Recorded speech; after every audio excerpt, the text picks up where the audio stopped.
Good day, and thank you for standing by. Welcome to the Casella Waste Systems, Inc. Q2 2025 conference call. At this time, all participants are in a listen-only mode. After the speaker's presentation, there will be a question-and-answer session. To ask a question during the session, you will need to press star 11 on your telephone. You will then hear an automated message advising your hand is raised.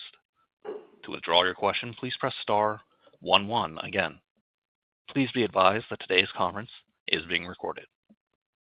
I would now like to hand the conference over to your speaker today, Brian Butler, VP of Investor Relations. Please go ahead. Thank you, Daniel. Good morning, and thank you for joining us on the call. Today, we'll be discussing our second quarter 2025 results, which were released yesterday afternoon. This morning, I'm joined with John Casella, Chairman and Chief Executive Officer of Casella Waste Systems, Ned Coletta, our President, Brad Helgeson, our Chief Financial Officer, and Sean Steves, our Senior Vice President and Chief Operating Officer of Solid Waste Operations. After a review of these results and an update on the company's activities and business environment, we'll be happy to take your questions. But first, please note that various remarks we may make about the company's future expectations, plans, and prospects constitute forward-looking statements for the purposes of the Safe Harbor provisions under the Private Securities Litigation Reform Act of 1995. Actual results may differ materially from those indicated by these forward-looking statements as a result of various important factors, including those discussed in the Risk Factors section of our most recent Form 10-Q, which is on file with the SEC. In addition, any forward-looking statements represent our views only as of today and should not be relied upon as representing our views on any subsequent date. While we may elect to update forward-looking statements at some point in the future, we specifically disclaim any obligation to do so, even if our views change. These forward-looking statements should not be relied upon as representing our views as of any date subsequent to today, August 1st, 2025. Also during this call, we'll be referring to non-GAAP financial measures. These non-GAAP measures are not prepared in accordance with generally accepted accounting principles. Reconciliations of the non-GAAP financial measures to the most directly comparable GAAP measures, to the extent they are available without unreasonable effort, are included in our press release filed on Form 8-K with the SEC. And with that, I will now turn over the call to John Casella to begin our discussion. John? Thanks, Brian, and good morning, everyone. Welcome to our second quarter 2025 conference call. In June, we proudly rang the NASDAQ opening bell to commemorate Casella's 50th anniversary. This milestone marks our evolution from a single truck operation in Vermont to a leading provider of waste, recycling, and resource management services across the Northeast and now into the Mid-Atlantic. Over 5 decades of growth, our dedicated team has consistently delivered exceptional service and industry leadership, all while staying true to our core values and working toward a cleaner, more sustainable future. I'd like to sincerely thank all of our employees for their grit, hard work, and commitment every day. The celebration was not only a reflection of our past, but also a reaffirmation of our vision for the future. It highlighted the strength of our culture, the resilience of our business model, and the deep trust we've built with our customers and communities. We're incredibly proud of the legacy we've created and energized by the opportunities ahead. Turning to the quarter, we delivered another strong performance in Q2 with robust growth in both revenue and adjusted EBITDA. Year-to-date, we've achieved record first-half adjusted free cash flow over $70 million, more than $30 million above the same period last year. These results reflect solid execution, meaningful contributions from our recent acquisitions. Pricing remains healthy, with solid waste pricing up 5% year over year. We continue to execute well on our operating plans, driving meaningful margin improvement across our legacy business. This performance has been partially offset by some growing pains in the Mid-Atlantic as we work through the transition to our systems and getting the acquired fleet up to our standards.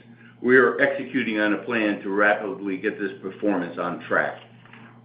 Elsewhere, landfill volumes were up nicely year over year, and our Resource Solutions segment continued to perform very well, driven by improved performance at our upgraded recycling facilities.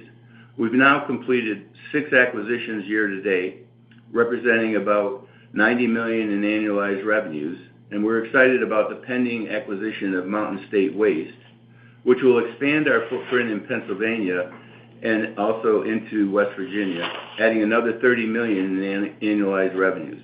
Look forward to welcoming their employees and customers to the Casella family and integrating their operations into our broader network.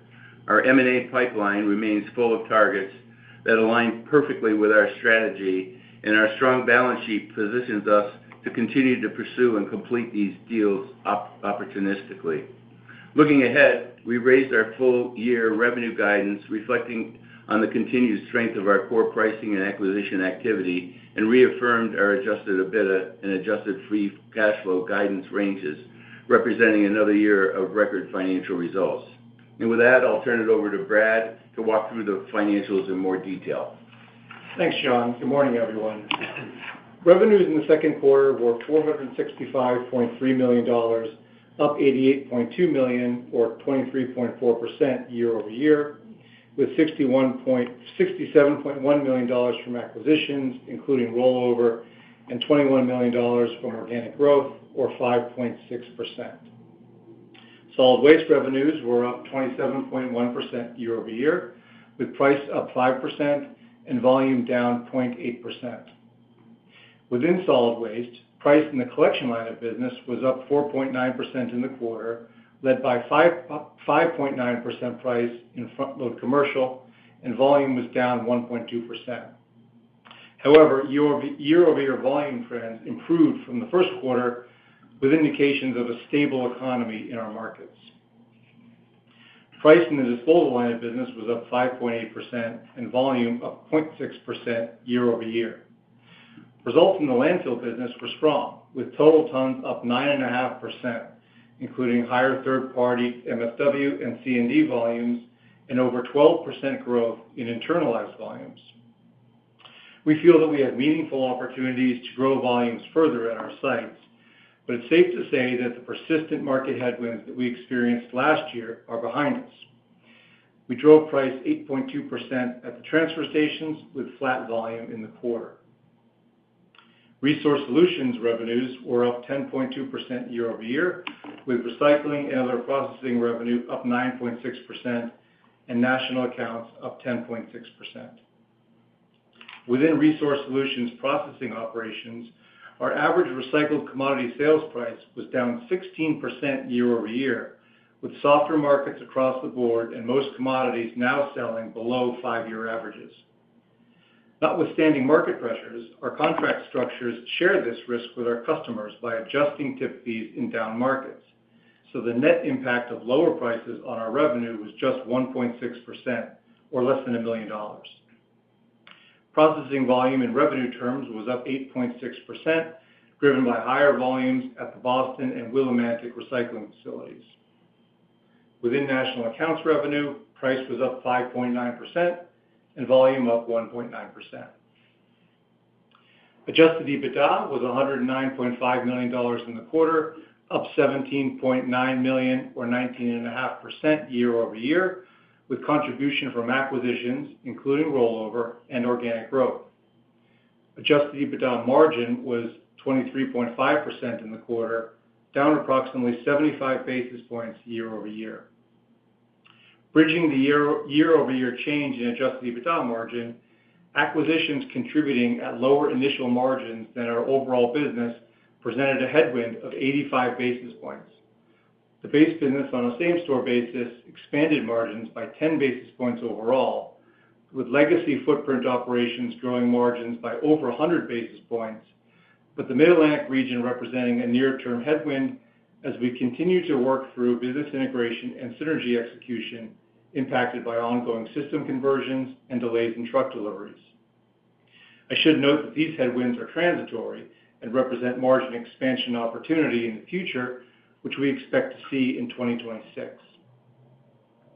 Cost of operations were $308.1 million in the quarter, up $64.3 million year over year, with $48.2 million of the increase from acquisitions and $16.1 million in the base business. General and administrative costs were $54.5 million in the quarter, up $7.3 million year-over-year. Depreciation and amortization costs were up $21.7 million year-over-year, with $16.1 million resulting from the recent acquisition activity, including the amortization of acquired intangibles. As a reference, D&A associated with acquisitions was approximately 24% of acquired revenues in the quarter, as compared to 15% for our base business. Adjusted net income was $23 million in the quarter, or 36 cents per diluted share, up $1.3 million and down 1 cent per share. GAAP net income was $5.2 million in the quarter, impacted by a $6.9 million increase in amortization of acquired intangibles. Net cash provided by operating activities was $139.6 million in the first 6 months of 2025, up $59.9 million year-over-year, driven by EBITDA growth and more normalized seasonal working capital flows as compared to 2024. DSO was 34 days, down 2 days from year-end and 4 days year-over-year. Adjusted free cash flow was $70.8 million, a record for the first 6 months, and representing approximately 40% of our full-year guidance. Capital expenditures were $121.9 million, up $47 million year-over-year, including $40 million of upfront one-time investment in recent acquisitions. As of June 30, we had $1.16 billion of debt and $218 million of cash. Our consolidated net leverage ratio for purposes of our bank covenants was 2.39 times, and our $700 million revolver remained undrawn. Our liquidity and leverage profile will enable us to be opportunistic in continuing to execute on our growth strategy and robust M&A pipeline. As announced in our press release yesterday, we updated some of our guidance ranges for 2025. We raised our revenue guidance to a midpoint of $1.83 billion in light of acquisition activity to date. However, we reaffirmed our range on adjusted EBITDA as the contribution from our announced acquisition activity since establishing guidance has not yet exceeded the original range, and we remain cautious on the pace of synergy execution this year in the Mid-Atlantic region. We also raised the bottom end of our ranges on adjusted EBITDA, adjusted free cash flow, and cash flow from operating activities based on the strength of cash flow year to date and our confidence in the second half. Regarding cash flow, I should note that we will not see a benefit from the recent tax legislation in 2025, as we would not have been a federal cash taxpayer in any event. However, the provisions of the tax bill, most significantly the reinstatement of bonus depreciation, will certainly benefit our tax position in the future, deferring and ultimately reducing our eventual federal cash tax burden. With that, I'll turn it over to Ned. Thanks, Brad, and good morning, everyone. As highlighted in our earnings release yesterday, we delivered another strong quarter of growth, with solid performance across key financial metrics. Organic trends remained positive in the second quarter, with solid waste pricing up 5% year-over-year, and total company volumes up 30 basis points, with particular strength in resource solutions and landfill volumes. Collection operations made meaningful improvements. We completed 11 routing projects that reduced both route days and driver headcount requirements. Operational productivity in our eastern and western regions remained strong, with direct labor and overtime costs flat on a trailing 12-month basis. This helped to offset cost pressures in our Mid-Atlantic region, where labor costs are currently running hundreds of basis points higher than in other regions. As John mentioned, truck delivery delays and system conversions in the Mid-Atlantic had a domino impact in the quarter, delaying route optimization, automation, and other cost synergies from being recognized as quickly as expected. We do expect 55 additional trucks to deliver in late 2025 to the Mid-Atlantic region, with nearly 40 of these trucks being automated. In our Resource Solutions segment, adjusted EBITDA increased $1.8 million in the second quarter, mainly driven by improved efficiencies at our recently upgraded Willimantic and Boston recycling processing facilities. This operational strength, along with our floating processing and SRA fees, more than offset the impact of weaker commodity prices, which declined roughly $20 a ton or 16% year over year. Landfill volumes were up significantly, with total volumes up 88,000 tons year over year, or 9.5%, with increased internalization driving a 55,000 ton increase, or roughly 13%. We also continue to source more construction and demolition tons, mainly due to the previously announced competitor landfill closure on Long Island, which had been a headwind throughout 2024. Since opening in mid-2024, our McKean landfill has successfully accepted over 400 rail cars and processed close to 2,000 containers of waste.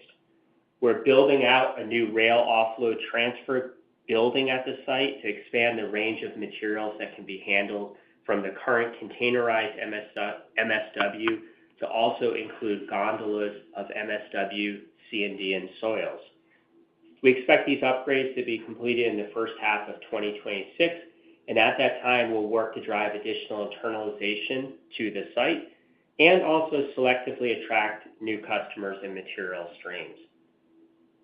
We also continue to execute well against our acquisition strategy, as John mentioned, closing 3 additional deals in the second quarter, totaling over $40 million of annualized revenues. Additionally, we're really excited about the agreement to acquire Mountain State Waste, which will expand our geographic footprint and add an incremental $30 million of annualized revenues after it closes. As we enter the second half of 2025, our acquisition pipeline remains robust, with over $500 million of annualized revenue opportunities.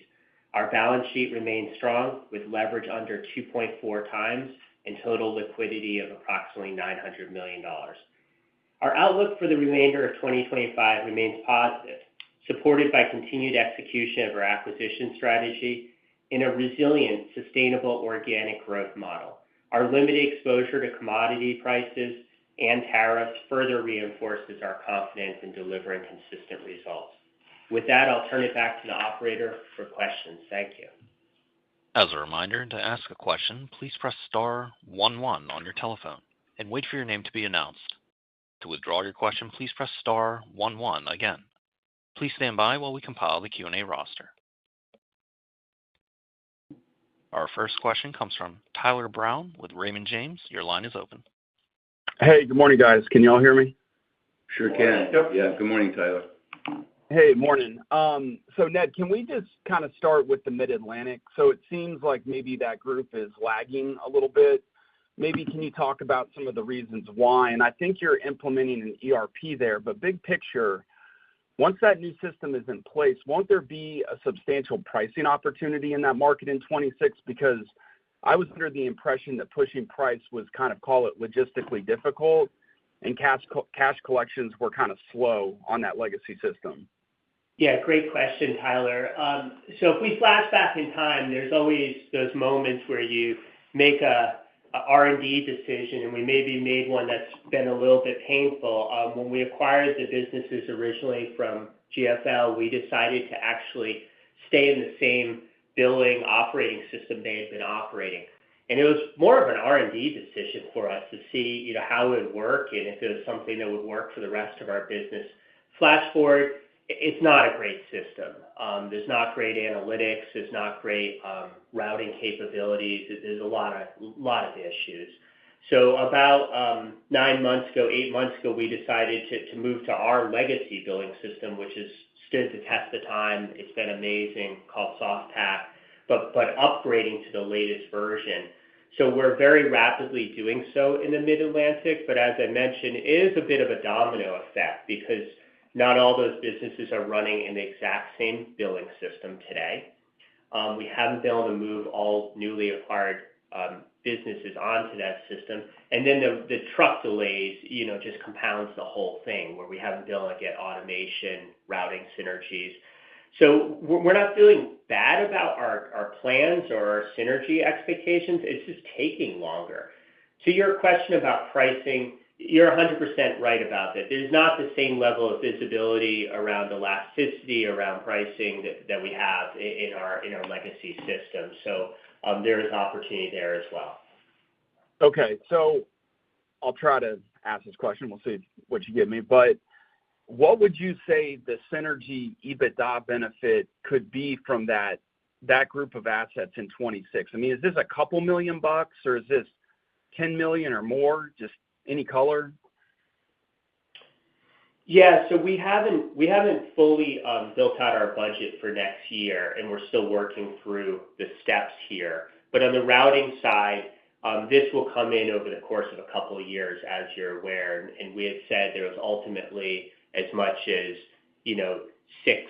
$7 million of benefit over several years as we automate that fleet. On the back office side, there's millions of dollars of benefit over, I wouldn't say it's all at once, but as we get the systems issues resolved. So you're looking at, $5 to $10 million over a couple of years. We'll give a better idea on the pacing of that when we get our budget pulled together.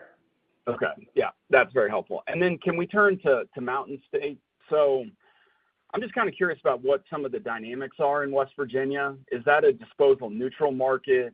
Can you internalize that through a transfer station? Just what's the market structure there?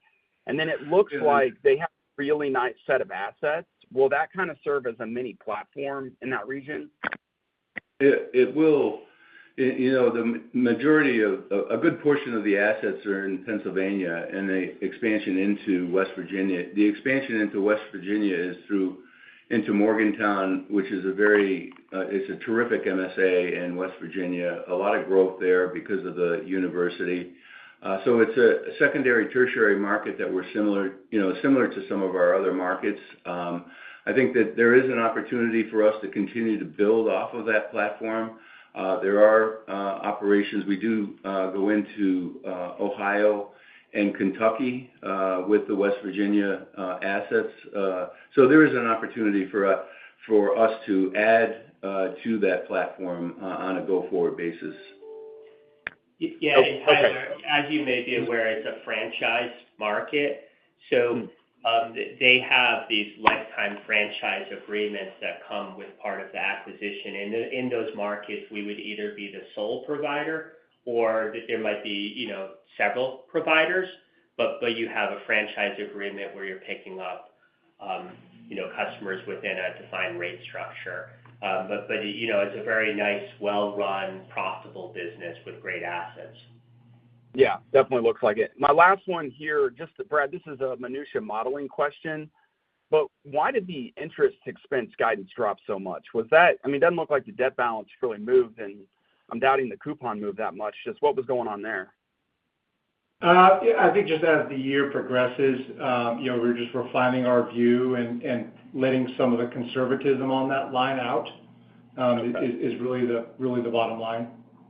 Okay. Yeah. No, I just wanted to go over that. All right. Thank you, guys. Thank you. Thank you. Thank you. Our next question comes from Adam Bubes with Goldman Sachs. Your line is open. Hi, good morning. Just had a follow-up on the Mid-Atlantic dynamic. Just to put a finer point on it, is this a case where it's slower than expected synergy realization, or are we also realizing incremental costs in the Mid-Atlantic year over year that's impacting that margin bridge associated with integration? It's just slower synergy realization. We expected trucks to deliver sooner, which would have allowed us to do more automation, taking other trucks, labor off the road. We've also, as I mentioned with Tyler, we really are having to move back to a legacy Casella order-to-cash system with an upgrade. The system we took over from GFL just isn't allowing us the flexibility to achieve our business model in the way we expected. So it's a little bit more of a delay there.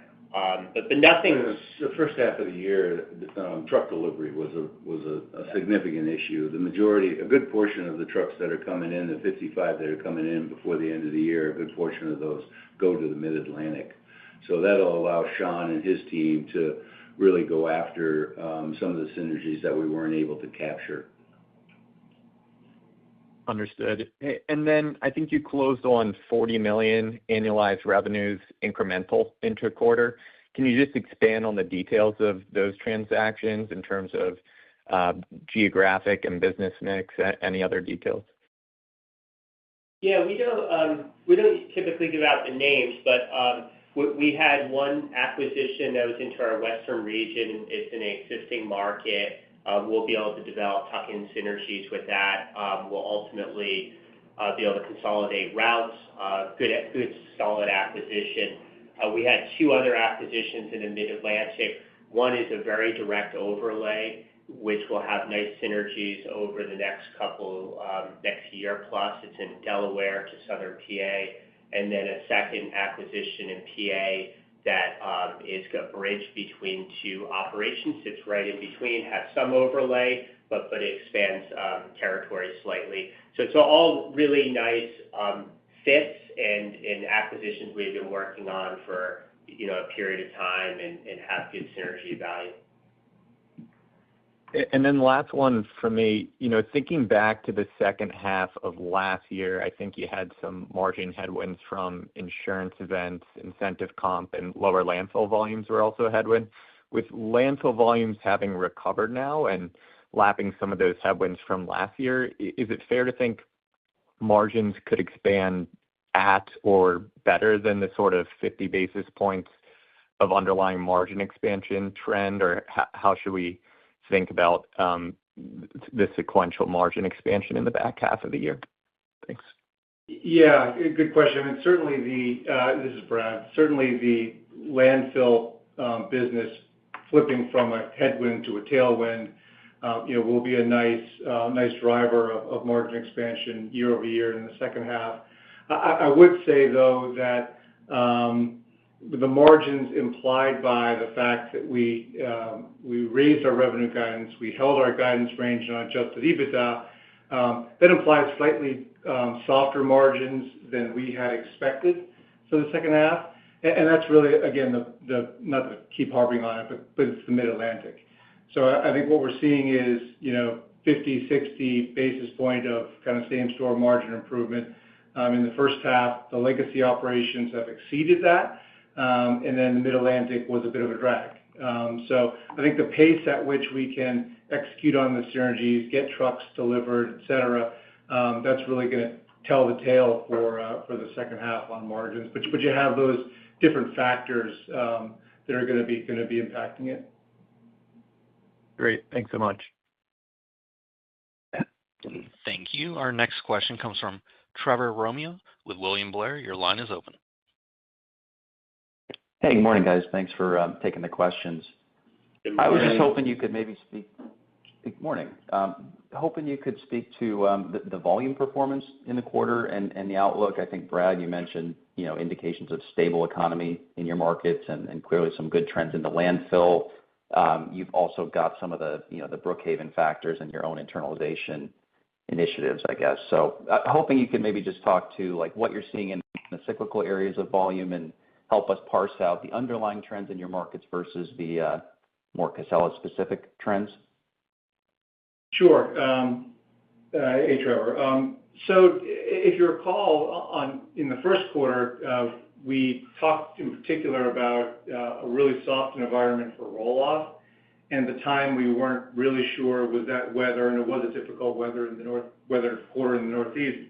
Was it weather, or was there some underlying economic weakness at play as well?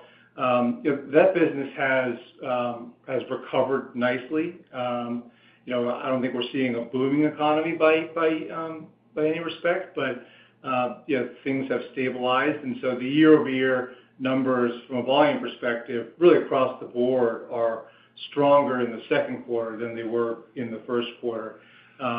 Ned mentioned something in his prepared remarks that I don't want to necessarily let it go unnoticed. Our volume overall across solid waste and resource solutions was actually positive year over year. We tend to break up how we talk about volume between those two business lines. But overall, including recyclables, including our national accounts business, our collection business, and of course, landfills, it's actually a pretty good volume story. Yeah, and it doesn't get reflected in our volume stat, Brad, but it is important to note that a good degree of the volume increase at the landfills was internalized volume, almost 60,000 tons.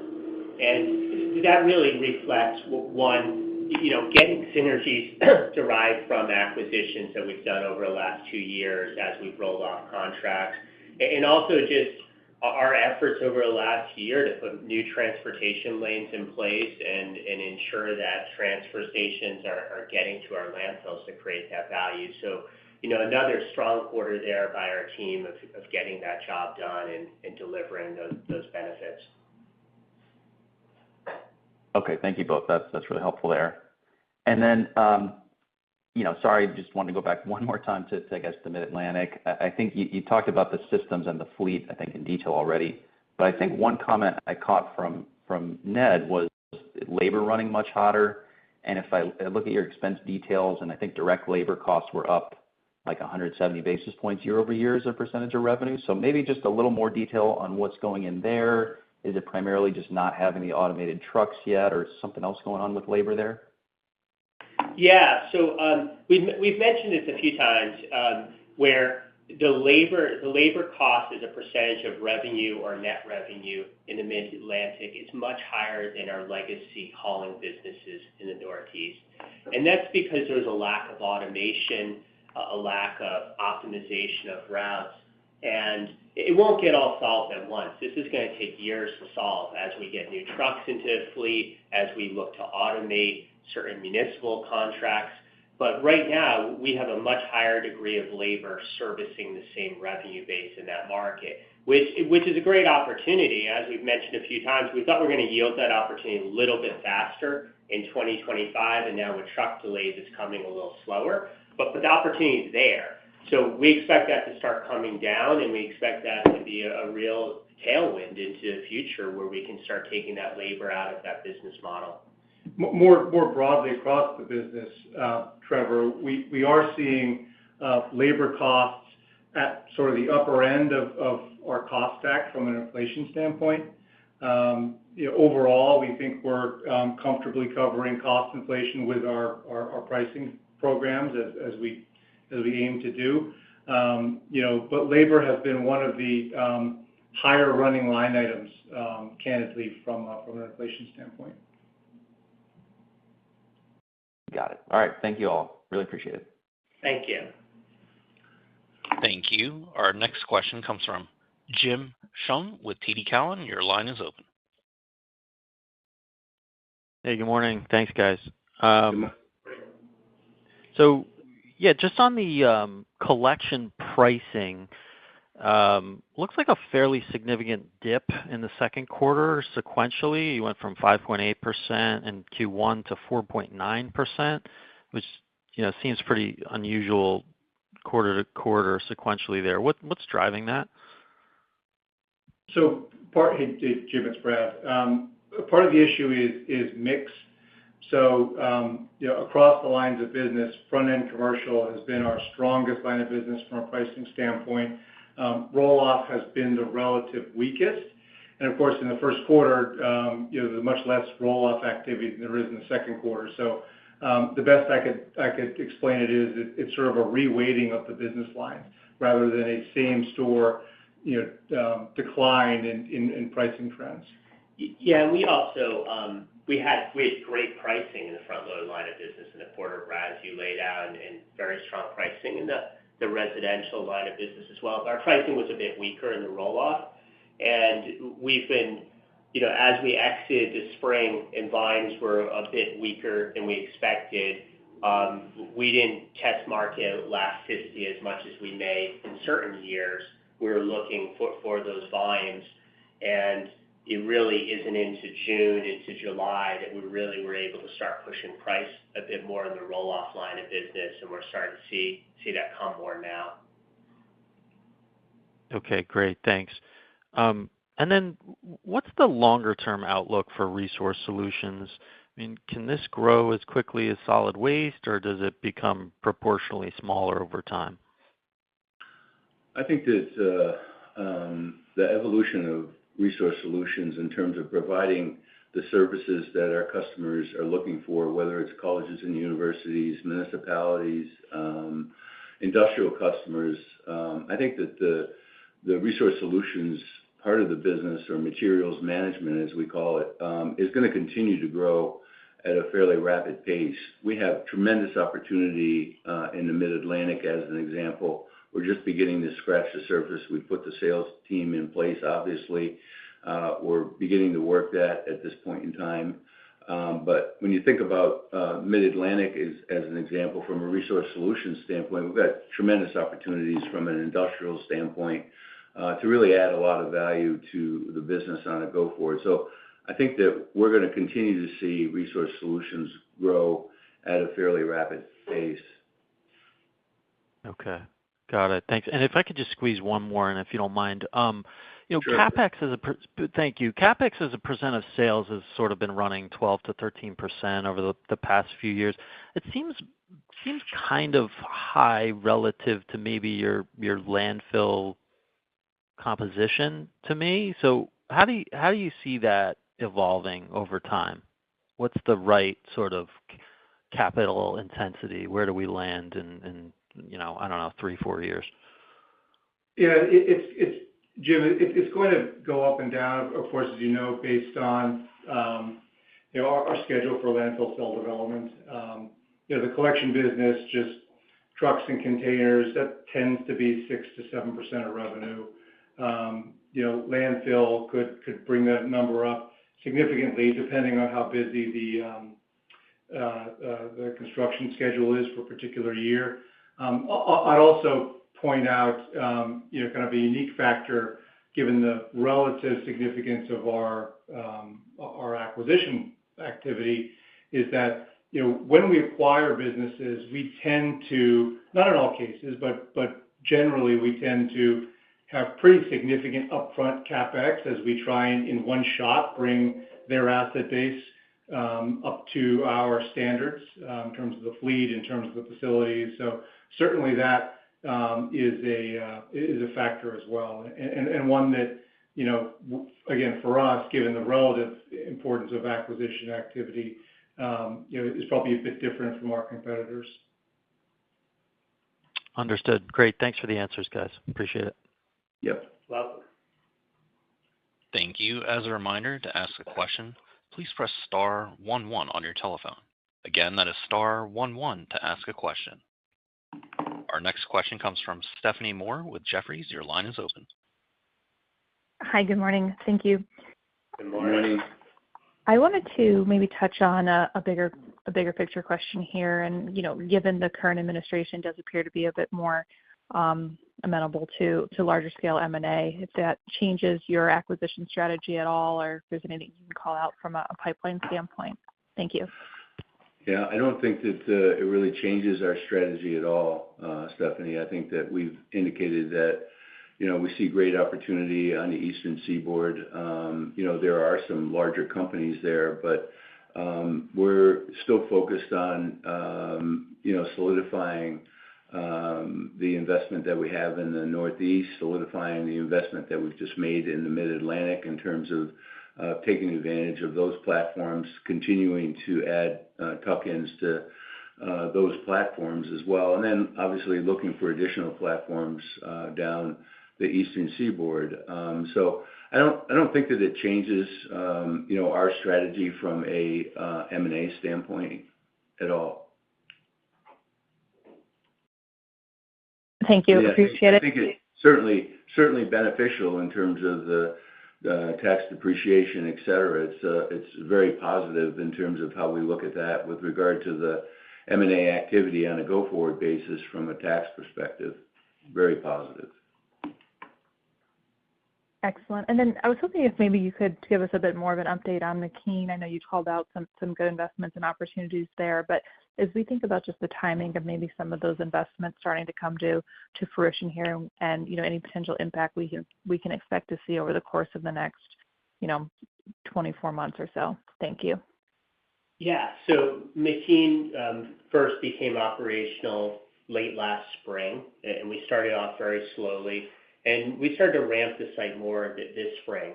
But to date, we're only taking containerized MSW. So like in 12 high boxes, we offload gantry train, run them up to the face of the landfill. Our permit at the site stipulates that we're going to offload any gondolas, so loose MSW, loose C&D, or contaminated soils. We need to do so inside a building. So we've always had plans to add a transfer building at the site. We had all the rail track outlaid to do that, and we're starting to build that building now. We'll expect that to be completed into the first quarter. And that will allow us actually to complete some vertical integration. Initially with one of our transfer stations, we'll look to move there. But it also opens up some additional streams of waste from third parties that we may consider. As we've said for a long time, we'd never open McKean to just become a big third-party commercial site. It's really a lot of it is defense for the Northeast for the next, 5 to 10 years, as there's a lot of risk around disposal capacity. But we want to make money at the site. We want to have great returns. So getting this building completed, ramping up volumes a bit more, all part of that strategy. So we expect McKean to be a positive volume contributor through 2026, and we'll let you know as we get that volume ramp scheduled together.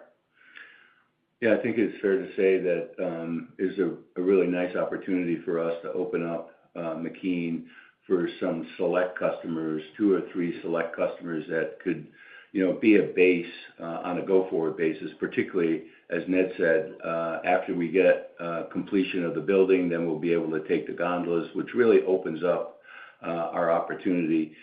Meanwhile, the team has really done a great job of getting up to speed operationally. They're moving the containers. They're really getting the experience and the operating wherewithal to be able to, perform at a high level there. So we're pretty excited about that. And once we're able to broaden what we can take there with the building, it's going to be a positive in 2026. And just as a footnote to what Ned mentioned about the investment to bring on the capability to accept gondola waste, you'll notice in the reconciliation of our guidance numbers in the press release, this quarter we have a line for McKean Rail. That was a lot of spend, of course. Last year hadn't really factored into our forecasting for this year until we decided to add this capability. So that's why there's that additional number in the reconciliation to free cash flow. Understood. Thank you. You're welcome. Thank you. I'm showing no further questions at this time. I would now like to turn it back to John Casella for closing remarks. Thanks, everyone, for joining us this morning, and look forward to all of you joining us for our third quarter call in October. Thanks, everybody, and have a great day. This concludes today's conference call. Thank you for participating. You may now disconnect.